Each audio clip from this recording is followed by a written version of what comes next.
Good evening. I'm Mary Gay Scanlon, Congresswoman for Pennsylvania's 5th Congressional District. Thank you everyone for joining us today for our Social Security Town Hall.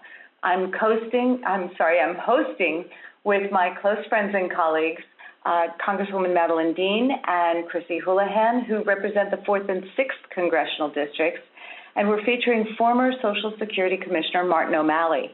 Today you'll hear from myself, Congresswoman Dean and Congresswoman Houlahan about the current threats we see facing Social Security and the importance of protecting this vital program. While the subject and guests for today's town hall were set weeks ago and deserve our full attention, I obviously have to acknowledge the shocking events unfolding in California, including the administration's nationalization of the National Guard and the assault on California U.S. Senator Padilla this afternoon by DHS personnel. It's an issue we're tracking very closely. I've been vocal in my condemnation of this volatile situation, and I will continue to speak out. I'd encourage you all to monitor our social media for updates. Now, let's get to the subject of tonight's town hall, Social Security. There's a lot to cover. We've gathered questions from constituents across all of our districts to ask Governor O'Malley about the status and future of this vital program. We thank you for joining us to learn more about the impact that recent and threatened changes to Social Security would have on our seniors, children, folks with disabilities, and working-class constituents. Since day one, the Trump White House and Elon Musk have slashed funding for federal agencies, shuttering essential field offices, and eliminating agency personnel under the pretext of cutting so-called waste. They've repeatedly targeted and zeroed out programs that are central to our social safety net. So it should come as no surprise that the administration turned its attention to attacking the Social Security Administration. And that attack has included cutting more than 7,000 essential frontline employees, closing dozens of Social Security offices around the country, slashing essential phone services, and seizing personal data. So due to massive public outrage, the White House backed down on significant parts of its plan to cut services, but we're still dealing with fallout from continuing layoffs, cuts, and data breaches, as well as the uncertainty that all this has created. Customer service has suffered, people are having a harder time getting their checks, and thousands of Americans were left without easy access to this essential support. Look, Social Security is a life-saving contract that benefits nearly 70 million Americans, most of whom earned those benefits with their labor. 142,000 Social Security beneficiaries live in my district, Pennsylvania's 5th, including 107,000 retirees, almost 9,000 children, 7,600 widows, 3,200 spouses, and over 16,000 disabled workers. So rather than targeting these people and squeezing even more out of their ever-shrinking safety net, Democrats have proposed expansions and modifications to Social Security that would protect your data, increase benefits, and make the program solvent for future generations. We've proposed bills to keep Social Security offices open, protect your private data, prevent clawbacks of benefits, and lift the payroll tax cap to force millionaires and billionaires to pay their fair share into the Social Security Trust Fund. That's what a plan for Social Security's future looks like, one where Americans come first. Because we believe that in America, contracts between the government and the governed still matter, and your right to retire with dignity and security still matters. So we will continue fighting to protect and strengthen Social Security today and every day. But this fight belongs to all of us together. So we're here to answer your questions regarding Social Security and hopefully cut through some of the lies and disinformation that have been spread about the system. So now I'm going to turn it over to my colleague, Madeline Dean, to share her thoughts. Madeline? Thanks so much, Mary Gay. I'm delighted to be with you and Chrissy again on this telephone town hall. And like you, I am super delighted that Governor O'Malley, who was nominated under President Biden as the Commissioner for Social Security Administration and was confirmed and did the work. Governor, we're delighted you're here because you bring your expertise, your experience, your smarts to this critical conversation around Social Security. Especially, I do want to thank the people who are on the line tonight.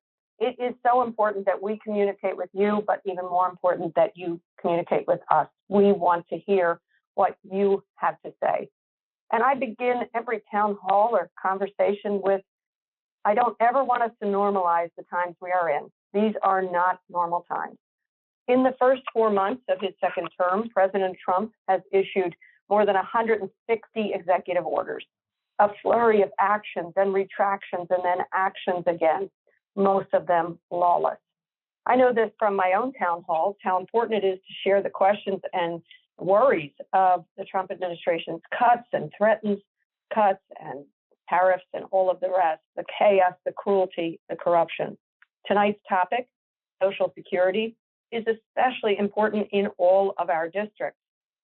As you detailed in your district, Chrissy, in my district, Pennsylvania's 4th Congressional District, which is most of Montgomery County and Berks counties, more than 162,000 people in my district receive more than $345 million in monthly Social Security benefits. And I always want to stress, these are earned. This is not some giveaway. These are earned. You work hard and you pay into these protections. It is a pact with our families, with you and our families. You deserve to be able to efficiently access what you have contributed and earned. In my district, like yours, Mary Gay, I was thinking about it. I have more than 162,000 Social Security recipients. Of that, 130,000 retirees, 8,000 widows, 7,000 children, 3,300 spouses, and 13,000 disabled workers. That's a significant population in the 4th Congressional District, the vast majority of Montgomery and Berks counties.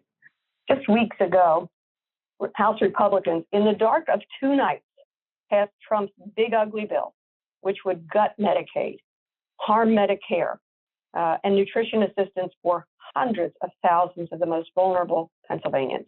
It was a lousy couple of days. It was a lousy week for our country. This was all in service of large tax cuts for the richest among us at the expense of working Americans. If passed, that bill would explode the deficit by estimates of up to $5 trillion. Its future now hangs in the Senate, and I hope the Senate is wiser. I do want to stress, this bill doesn't touch Social Security benefits earned, even as DOJ and Donald Trump want to make it harder for you to access information about these important programs and that you are all a part of. Yet we hear concerns every day from constituents, fearful for their benefits and with good reason. The administration has consistently acted unlawfully, unconstitutionally, and I would say incompetently. President Trump has empowered DOJ to make massive cuts to the staffing of Social Security. After all, it was just a few weeks ago that Musk, who originally headed DOJ but now is gone, referred to Social Security as a Ponzi scheme. Since taking office, DOJ and Trump have released plans to eliminate at least 7,000 Social Security Administration employees without justification, including gutting the Office of Civil Rights, attempting to end the ability to make claims by phone. They've tried to shutter 26 field offices that help seniors across access their benefits. This isn't about rooting out waste, fraud, and abuse. Let's be clear. Trump wants to put Social Security on the path to privatization and chaos. And how do they get there? They make these programs and institutions so ineffective by starving them of resources and cutting staff, making it harder for you, for me, to get an appointment at the local office or to talk to a real person on the phone. Privatization at that point appears to be the only option, but we're not falling for it. So what can we do about it? I call my action plan the 4 C's. We are in court. You have seen hundreds of court cases, the vast majority of which are saying and in their holdings, revealing the lawlessness of these executive orders and actions.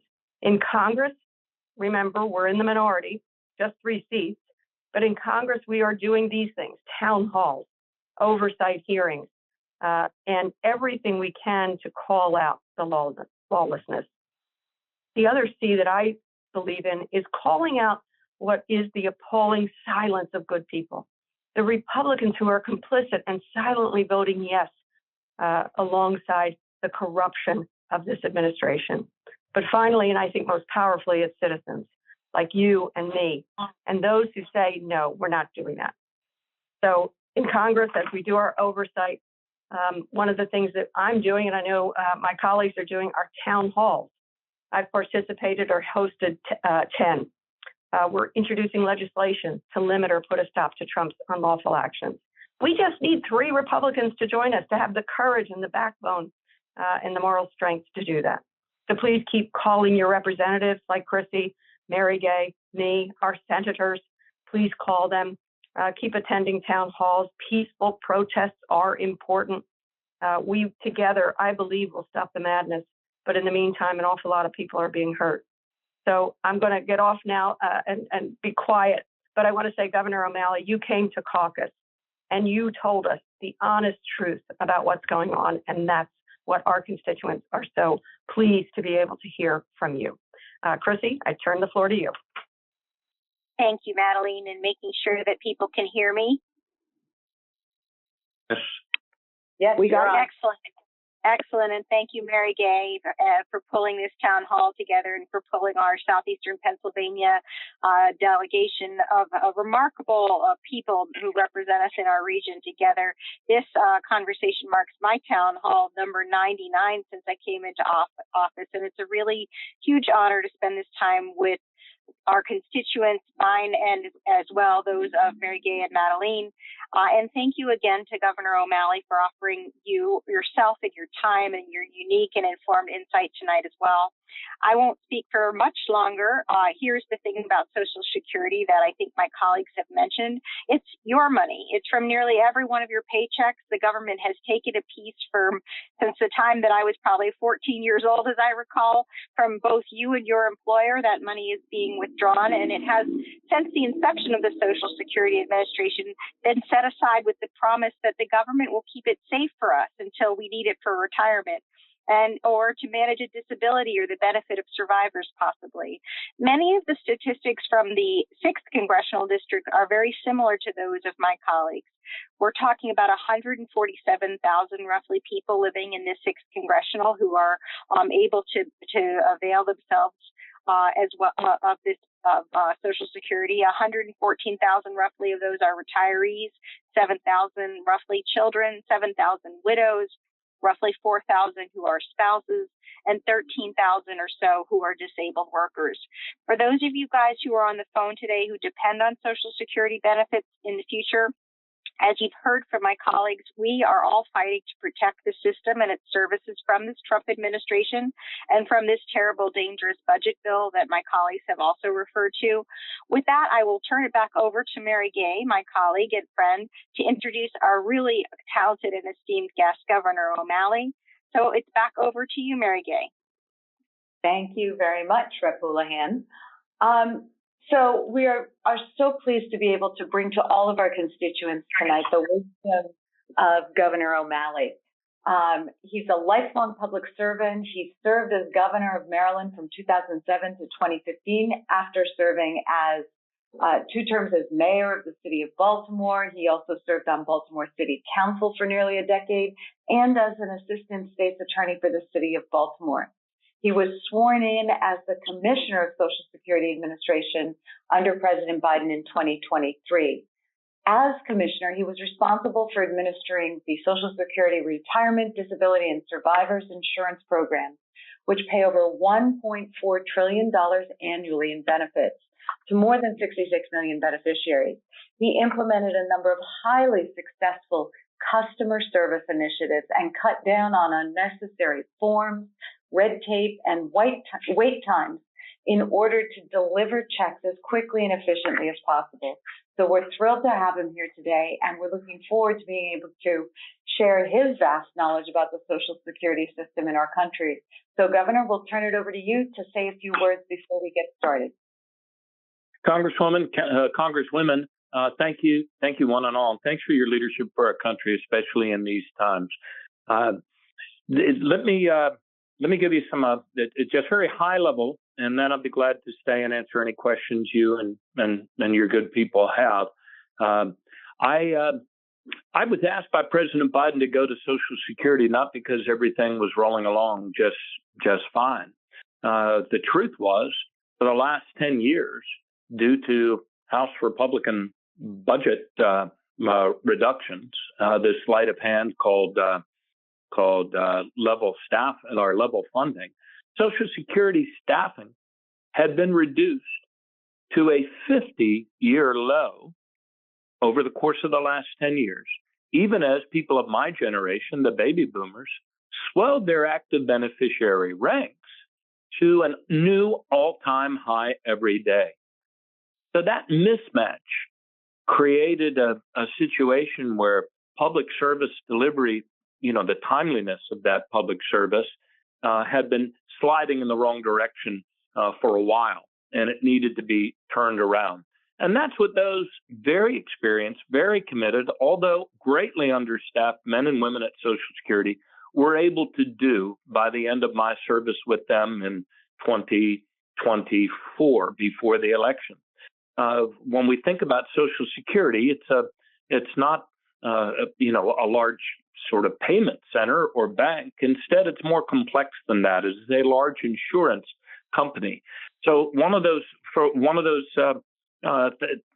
services is, of course, effectuating retiree benefits, and they strive to do that within 2 weeks after the application. Another one is simply picking up the phone, and we used to have people hold for an hour, hour and a half regularly until we got it down to a speed of answer of 12 and a half minutes by the end of, 2024. Another one is the disability determinations. It's disability insurance, something also that we are insured against. And so all of those things, we got moving in a better direction, notwithstanding the enormous mismatch in terms of workload and staff reductions. So then the election happened, and this is what has ensued. Elon Musk, his Doge team, and they have taken a chainsaw to the staffing at your Social Security Administration. They have pushed more people out the door through mass firings or paid incentives. Get this, they're actually taking your money to pay people to walk out the door today, and if they're retirement eligible, they pay them for the whole rest of the year not to work. So they have moved more people out of the agency through the mass firings and the paid to quit incentives with your money than ever before in such a short period of time. It's roughly 7,000 people that agency has lost just over the last 60 days. So not surprisingly, all those wait times are skyrocketing. They were particularly vicious in not only going off after and eliminating the entire Office of Customer Service Transformation and the Office of Civil Rights and Equal Opportunity, but they also have reduced the staffing of the IT systems by 50%. So these are people that understand it, how that whole system is held together. For 90 years, even with technology that has been crying out to Congress for IT modernization, even with that older technology, they have been able to protect your personal data and never miss a payment in 90 years. Never miss a monthly payment in 90 years, including during that stretch of evacuation after the pandemic. So these are dedicated people. They've been brutally treated. You paid for your benefits at the same time that you paid for your customer service, by the way, with the same dollars and at the same time that you paid for your benefits. And yet they are taking it from you, and they're doing it so rapidly that I truly believe there will be a total system collapse and an interruption for some time of benefits. How long that time lasts and how quickly they can stand it back up is an open question. But the damage that these guys have inflicted on Social Security cannot be sugarcoated. And I appreciate the Congress people's willingness to deal honestly with this and let everybody know. I truly believe the only thing that can stop them is one of your leaders mentioned. Sometimes when they burn their hand on the stove, they pull it back. And the outcry from the public with their messing with Social Security continues to grow. And then people need to make sure that their voices are heard. They can't just, there's $2.6 trillion that's built up in a surplus reserve at Social Security. And that's your money. That's not theirs. That's not there for them to to shift over into Bitcoin or to play with on the stock market. That money was intentionally built up to cover the retirement lifespans of the baby boomers. And they need to keep their hands off of Social Security. I'm so glad that each of our congresswomen are fighting so hard for Social Security. And let me conclude with this. There's lots of big myths. I'm glad to blow them up and dispel them. And I want to ask everybody on this call to do the same, to be engaged with your family and with your friends. There is no zombie apocalypse of dead people that are milking Social Security dry. There's not a population of 12 million of them walking around, a population the size of Illinois, with checks spewing out of their cadaverous pockets. Doesn't happen. It's a big lie. Secondly, illegal immigrants do not receive benefits, are prohibited from receiving benefits, and yet they do contribute $25 billion for the rest of us. And in terms of waste, fraud, and inefficiency, Social Security is the most efficient insurance company, bar none, in the world. Their overhead right now is less than 1% compared to the ratio of benefits paid out annually. If you compare that to Allstate insurance is 19%, Liberty Mutual, Liberty is 23%. So they need to stop wrecking Social Security's reputation. It's never missed a payment, not a Ponzi scheme. It is a pay-as-you-go program, and it does not contribute to the deficit because we pay for it, we the people. And so with that, let me stop and turn it back over to the Congresswoman. Thank you so much, Governor O'Malley. It's really, really helpful. And thank you to all my colleagues for sharing their thoughts. Now, the three of us have been gathering questions from our constituents about the future of Social Security so that we can try to address some of the questions tonight that have been most on people's minds.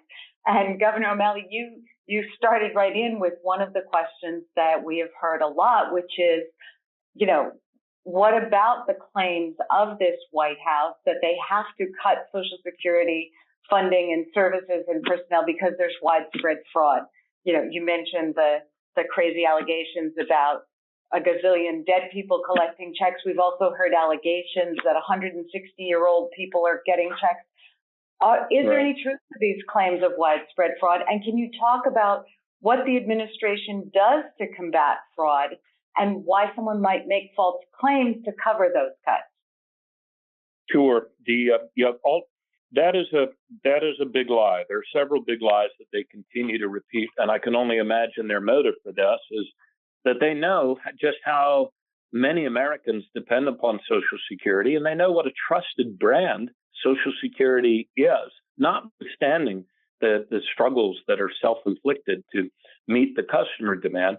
So they have to wreck its reputation before they, in the eyes of enough Americans, in order to rob it. I think that's why you're seeing them making it harder to do your business online, harder to do your business on the phone. They're cramming up the understaffed field offices. And this reputational damage, which the president himself gave voice to in his very first address, back to Congress, is absolutely untrue. The Social Security Administration, that the definitive voice actually on this would be the Inspector General. But as you know, they did away with all of the Inspector Generals on the second day on the job. But nonetheless, there was an Inspector General's report that was filed. It was posted online. The date of that was March 25th, 2025. This issue of whether and how much money Social Security loses by sending people checks after they have died is something that's been looked at year in and year out for many years. And it is an infinitesimally small number. There are about, I think the report underscores that about 3 million people every year pass away, and Social Security will continue to send checks to about 8,000 of them for another month or two. Some of those are totally unavoidable. If a person passes in the same week that they're in the pay cycle, hey, that's going to happen. And most of that is recovered in probate. The reason why it is, it isn't more widespread is this. We get automatically alerted. Whenever a state or territory records a death certificate, we're electronically notified of that. Secondly, we also have an automatic alert set up with Medicare. So if somebody over a certain age stops billing Medicare, it could be a miracle, but we get a flag about that because that also could mean that the person has passed away. So it doesn't happen. In Title II, the incidence of improper payments, that is, overpayments, underpayments, and fraud all rolled together, is less than 1/2 of 1%, third of that. And most of that is direct deposit fraud, which we combat and are constantly, at least when I was there, we were constantly upgrading our tactics, strategies, in some cases technologies, in order to prevent that. So not true. It is not true, nor is it true that illegal immigrants are milking it dry. Totally false. Thank you. I think it's important that people know that. It has been interesting watching these allegations because we know that, the DOJ team came in and they were certain they were going to find fraud, and they implemented a bunch of changes, and then a couple weeks later had to confess that, in fact, they weren't finding the fraud they thought they would, and they had to then make more changes, which of course is very disruptive. I think I saw Elon Musk. The courageous Elon Musk was facing the Fox, the only press that he talks to, and he actually bold-faced said that 40% of all of the calls on the 800 number are direct deposit fraudsters that steal your money all day. He said he watched it. He says everybody can see it and nobody does anything about it. Total lie. Total lie. No way. Yeah. Not 40%. In fact, it's only 1 out of every 3,112 calls that is a successful fraud attempt. And that we recoup pretty quickly when Mrs. Kaczynski says, hey, my direct deposit didn't come this month. What happened? So right. It's outrageous what they continue to spew and what they think they're getting away with. So thank you all for turning the bright lights on them. Sure. Thank you for your response. I'll turn it over to Representative Dean for a question. Thank you very much. And Governor, thanks for the real clarity of what you say. Chrissy and Mary Gay and I came in together in 2018, elected in 2018, came in 2019. And we've all been really truth-telling. This is one of the biggest challenges of our work, is to continue to tell the truth and fight back on the lies, the misinformation, the disinformation that is so intentional. Think about it, what you said, most effective insurance company. It is a trusted brand. But you know what? Donald Trump and these Republicans don't want you to have faith in this most trusted brand, this most trusted and effective insurance company, because it suits them to cut faith in institutions. We have watched it on committee work after committee work. They want to cut faith in institutions. As you see here, under this second version of the Trump administration, the new expression, of course, and it's becoming cliche, but they're attempting to flood the zone. In other words, implement so many dramatic policies, chaos all at once, that Americans will miss some of their most unpopular efforts. That's intentional. We all know that. Among the shuffle, I'm wondering if you think, have any Trump administration policies on Social Security flown under the radar simply because they're flooding the zone and we can't follow every outrage? Yeah, there's a few of them, Congressman. When they're one of the big ones. This was on 60 Minutes. In fact, they ran over the agency like 3 times, backed up the car, ran this expose where when we would inadvertently overpay a beneficiary, and there are multiple reasons for doing that, including people that file for retirement and continue to work, and they underestimated how much they were going to earn in the year. So in any event, if we got to a situation where we had overpaid someone and they did not get back to our notice about working out a repayment plan, the default setting on that had been that we would intercept 100% of their monthly check until we recouped the overpayment, which was often a result of our mistake or our short staffing and catching up with that change. So we quickly, at President Biden's instruction, reverse that. No longer would we intercept 100%. We brought it to square with what goes on in SSI, which was 10% if a person doesn't get back to us. Well, they reversed that one right away. They kept rolling out things like every Friday afternoon, people in that agency were getting the acting commissioner's Friday missives. So they had switched that back to 100% intercept. But because of you and other Congress people, after burning their hand on that stove, they pulled it back, and now that's at a 50%. There were a number of things that they've done, though, to restructure the agency that we have not been able to stop. And despite litigation that where one federal judge ordered them to stop mucking around in our personal identifying data, those folks would protect your personal information with their lives. But that has all been turned over to DOJ, and recently the Supreme Court, sadly, reversed that initial federal judge in District Court of Maryland opinion. So the staffing we haven't been able to stop. I mean, they have driven people out of the agency with a speed that is stunning. We thought attrition was the fire-breathing dragon. We were trying to keep people working and delivering for the American people and feeling good about making progress. But these guys have simply doused it with kerosene. They've eliminated, I do believe by now, Social Security used to have 9 regional headquarters overseeing the 1,211 field offices out of there. And those regions have been condensed into 4. I think they're actually going to get rid of them altogether. And the brain drain, the amount of experience they've driven out of the agency of senior executive service people that understand the complexities of this program and the IT architecture has been stunning. Some of the other policies have remained in place, but everybody has anything can change at any moment. They have flooded this zone with so much damage in such a short period of time. I guess it's a lot easier to break things down than it is to build them up. Again, thank you, Governor, for that clarity. And now, Congresswoman Houlahan, I turn it to you. Yeah, and thanks, Matt. And I think to some degree, Governor, you just sort of were talking about the next question that we had from people regarding the, clawback of 100% and then that being kind of switched back to 50% as a result of public outcry, which I'm grateful for.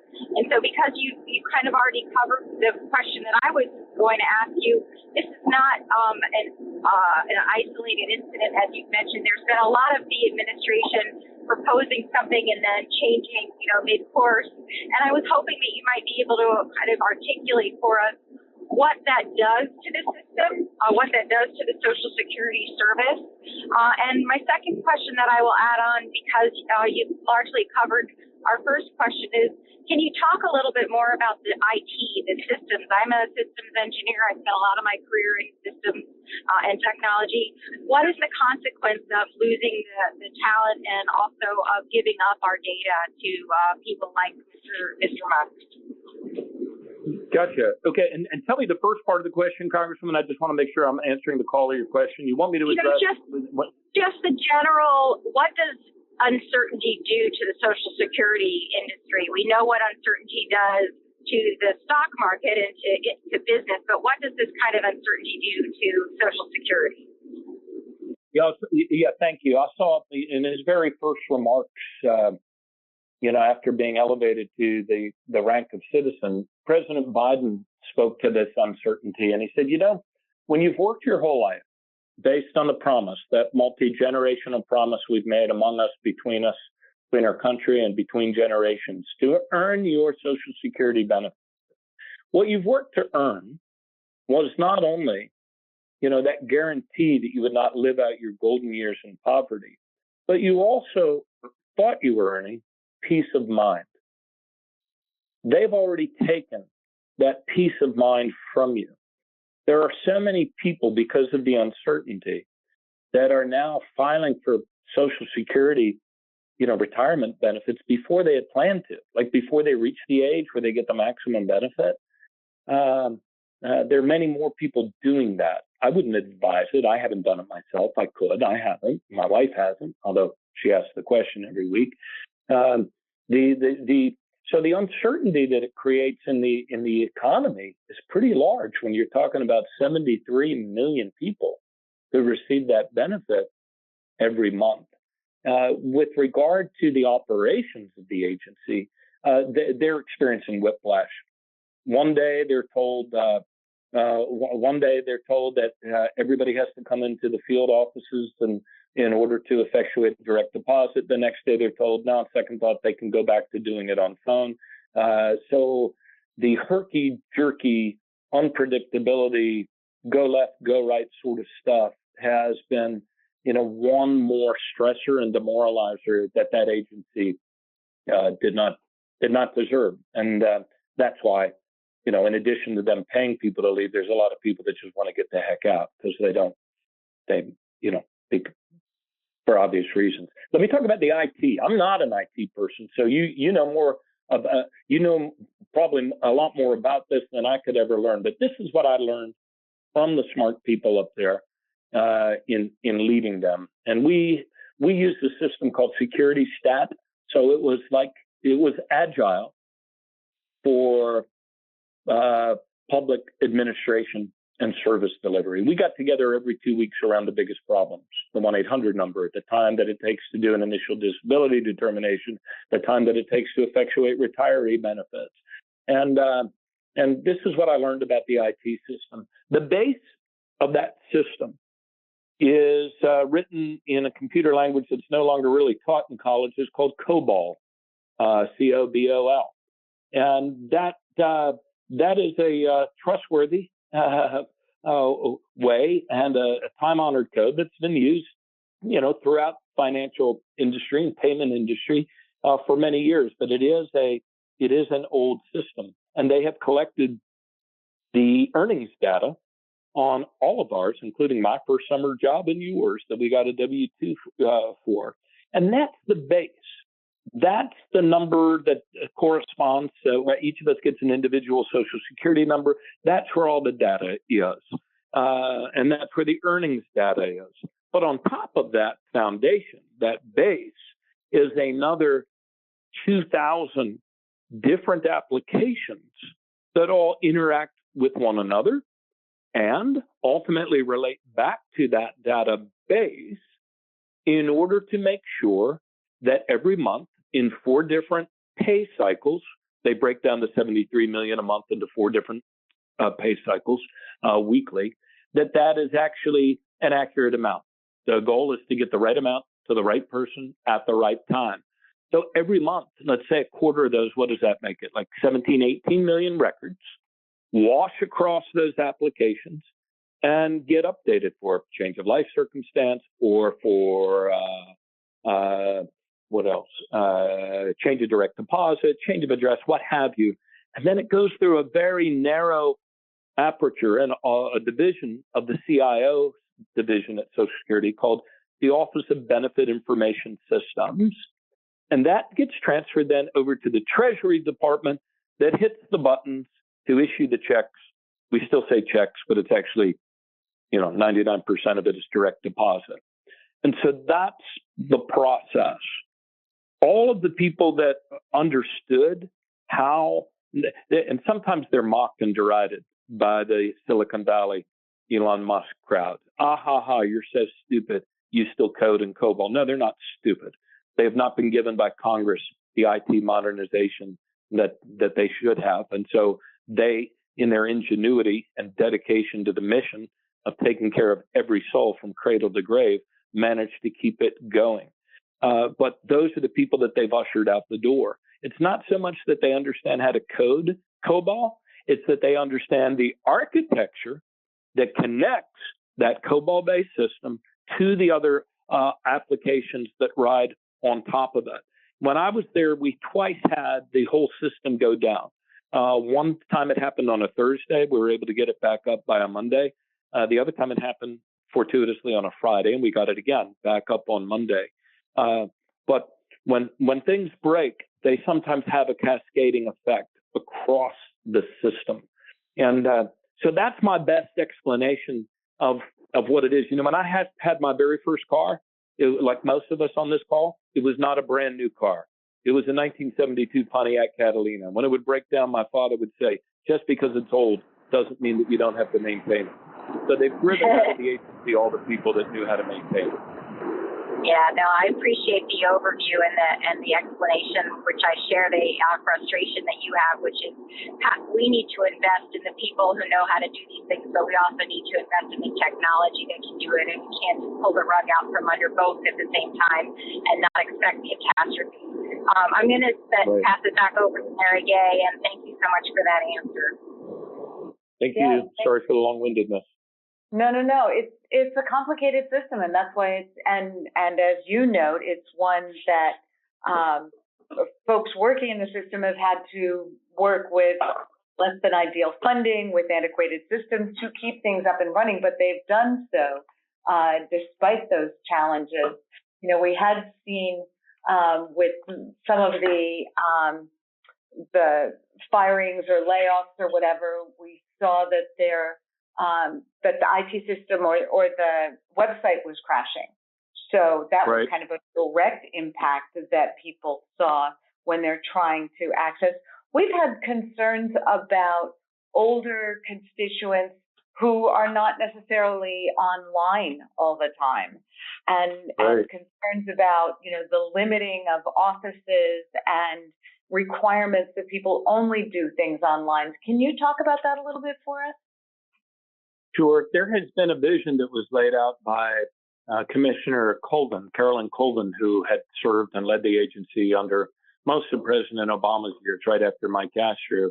And her, you know, her vision that she laid out was that the agency needed to make it as easy as possible for citizens to do the work that they need to do with Social Security to get their business done. And whenever I would visit field offices, which I did all across Pennsylvania, I'd sit in those reception areas with our customers and ask, what is it that you're looking to get done today with Social Security? And so our goal was to make it as easy as possible, not hard. Not everybody can go online. Some people will prefer to use the phone. My father-in-law is 93 years old. We generally, when I'm home, we go to Mass together every Sunday. And when he talks about this challenge, he says, Mark, when I call an 800 number, I just want to talk to a person. And there's a lot of people out there who need to see a person. So the goal is to make it as easy as possible. So options to do as much as we had a whole roadmap for this, which was put together by that office they eliminated, called the Office of Customer Service Transformation, where across a big matrix, if you will, we looked at the 134 different things that people most frequently have to do with the agency, and then ask the questions, which of these can be done online? Which of these can be done on phone? Which of these can only be done in person? And the goal was to be able to make each of them, you know, insofar as, you know, security considerations allowing for that.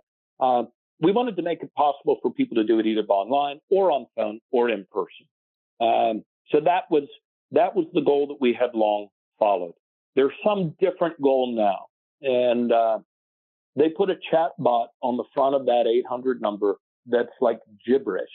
There's been reports in the Washington Post and the New York Times about it, you know, sending people in circles and then ultimately hanging up on them, and reporters themselves calling. And yet they claim they're serving more customers than ever, which they might be. They're serving more customers poorly than ever before, but that's not what you and I would call service. They are telling people that they have to go to field offices for things that used to be done routinely.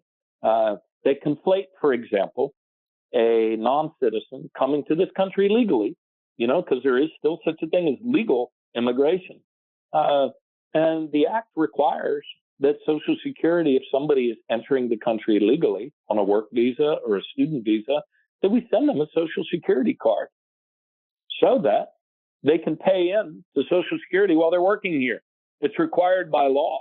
And yet Donald Trump and the goons from Elon Musk and Doge and those cats would have you believe that it was a massive conspiracy to send Social Security check numbers to illegal immigrants. So now all of those people that used to very efficiently get sent those cards in the mail after an electronic notification from the customs people to Social Security, which began, by the way, in 2017 under the first Trump administration. Now they're telling all of those people, nope, you got to go and wait in line at a Social Security office. So it would appear they're trying to break the agency's ability to serve its customers well. They're trying to swell up the lines in the field offices, and they're trying to make it harder rather than easier for people to do their business on the phone or online. And they'll do all of it in the name of preventing waste, fraud, and abuse and reducing inefficiencies.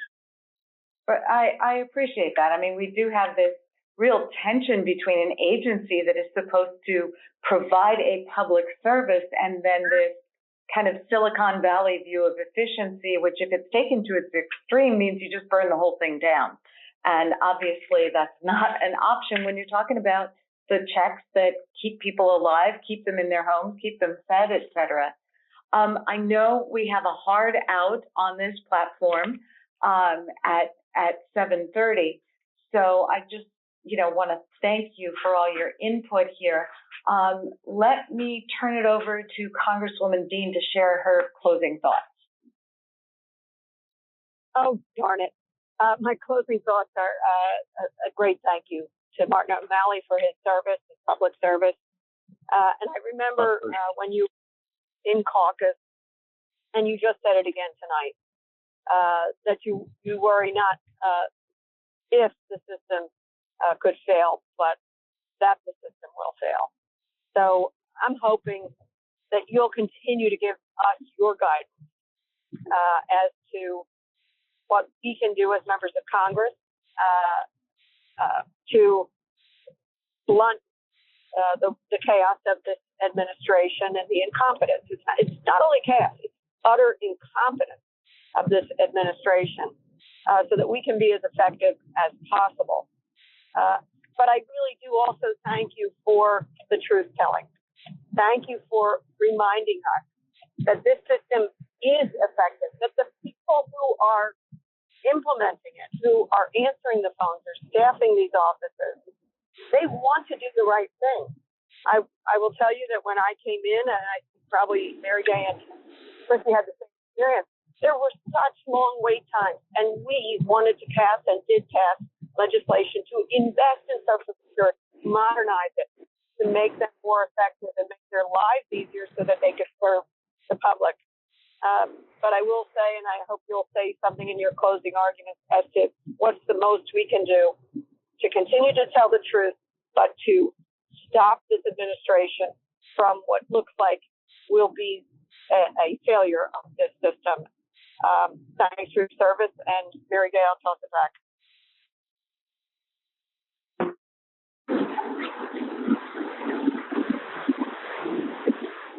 Thank you. I think, Madeline, you were asking Governor O'Malley to comment a little bit on what Congress can do to help support and protect this system going forward. Do you have any thoughts, Governor? Yeah, I do think letting our people know what's going on is really, really important, because I truly believe this is a democracy moment as much as it is a moment for congressional oversight. It really is a time for the people to make sure their voices are heard. And sometimes in times of political polarization, we act like we can only call people of our same party in Congress. And that's not true on this. I mean, there's people, 80% of Americans, regardless of our political divisions, and I'm conscious that this is a official town hall, but regardless of political opinion, 80% of Americans want Social Security to be strengthened and made better. So to the extent that Congress people can do informational hearings, town halls, alert the public so they can call their representatives, we are clinging hard to, the remaining fibers that make us a republic. And one of those things is that our elected officials are our voice. They work for us, and they need to hear our voices in order for this thing to work. So oversight, informational hearings, field hearings, highlighting the problem, encouraging people not to give up, make sure their voices are heard with their Congress people, regardless of party, and their senators. And I would also add, doesn't hurt to call the White House. They need to hear too. I appreciate that insight, and we actually have seen some of the proposals, particularly with respect to Social Security, get rescinded, get toned down, get pulled back when the public has reached out to their elected representatives and to the White House. Representative Houlahan, do you want to share any final thoughts? Yes, I'm pulling myself off of mute so that I'm not too noisy, but I want to echo what the governor said, which is, first of all, thank you to my colleagues for organizing this and for participating. But also, I'm really, really grateful for the message that you carry, Governor, because fundamentally what we are is the voice for our community, and we really need you all who are out there on this call to communicate with us about what's going on. And he has mentioned, and I would echo, regardless of what your party affiliation is or if you have one at all, your voice really matters. So sharing your stories with us, whether you call us or our senators or as mentioned the White House. I would also ask of you all who are listening in to seek the truth. Make sure that you're looking for verified and validated information, and also to seek truth on conversations that are civil and that are decent. I think far too much right now we're in an environment where we are pitted against one another, and the nastiness is at an all-time level. I would encourage you all to follow each of us on our social media and also to subscribe to any or all of our newsletters, because that's the most valid, most detailed source of information, at least from my office, and I'm certain from the offices of my colleagues as well. I will turn it back over to Mary Gay for anything else that she'd like to add, and thanks once again for allowing me to participate. Thank you. Thank you all. Governor, is there anything you want to add before I close this out? No, I think you've said it. I mean, we're in it right now. Our country's never needed us more, and I'm just so grateful that all three of you are doing such an outstanding job representing our people in Pennsylvania. You make me you give me hope. So thank you, and thank you for giving me the opportunity to tell the truth with you to your citizens. Well, we appreciate your sharing your expertise. So I want to thank my friends, Congresswoman Dean and Houlahan, for co-hosting the program with us. I always appreciate the opportunity to work with my Pennsylvania colleagues, especially on a topic as important as this one. Thank you to all of our constituents who joined us tonight.